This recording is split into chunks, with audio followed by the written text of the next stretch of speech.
il répète encore et encore pour donner vie à l'héritage de Merce Cunningham. 10 ans après la mort du chorégraphe, ces étudiants du Conservatoire de Paris apprennent à danser des extraits de son répertoire, un grand défi physique. Le Cunningham, c'est quelque chose de très carré, qui ressemble un peu à la technique classique. Il y a certains mouvements qui ne sont pas naturels. On va demander de faire, par exemple, le dos, le buste, il va aller vers là, alors que le bassin, il va rester de face. Et c'est plein de mouvements comme ça qui, au début, le cerveau, il fait « Oula !» Les étudiants sont guidés par 2 anciens danseurs du chorégraphe qui transmettent la vision de Cunningham aux artistes de demain. Une manière unique de se mouvoir qui, encore aujourd'hui, a le pouvoir de surprendre les spectateurs.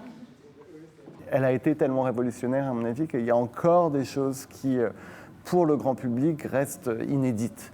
Que la musique et la danse soient séparées, comment ça, comment est-ce que c'est possible?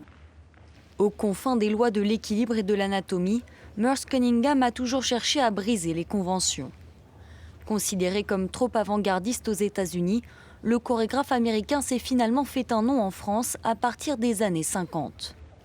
Il laisse derrière lui plus de 200 ballets qui sondent les mystères de la vie à travers la danse. Je veux continuer en permanence à essayer d'apprendre des choses que je ne connais pas encore. 106 danseurs du Conservatoire de Paris vont s'emparer de la grande halle de la Villette ce soir pour mettre en scène la marque de fabrique du chorégraphe, un event, c'est-à-dire une performance unique, une combinaison inédite entre des extraits de ses pièces.